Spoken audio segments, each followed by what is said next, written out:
Alex, and this is my project 5. So to start the game, press 1, and then the user can confirm yes or no. If you do no, you go back to the menu. If you press yes, you get to the game. So I'll press yes, and then there will be 4 different levels, and all levels are randomized. So if I press level 1, notice that it's BAC ACB.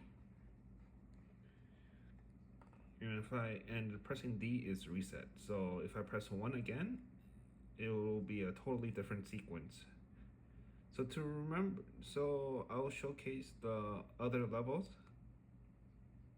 So level 2 has 2 more extra keys to remember. And then level 3 would be 2 extra keys, so 4 in total.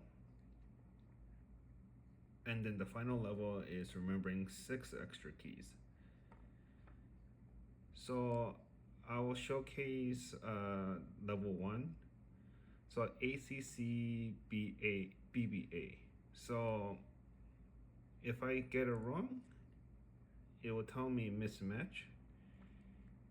And then if I mismatch it again, it'll give me that. And then I have made a match.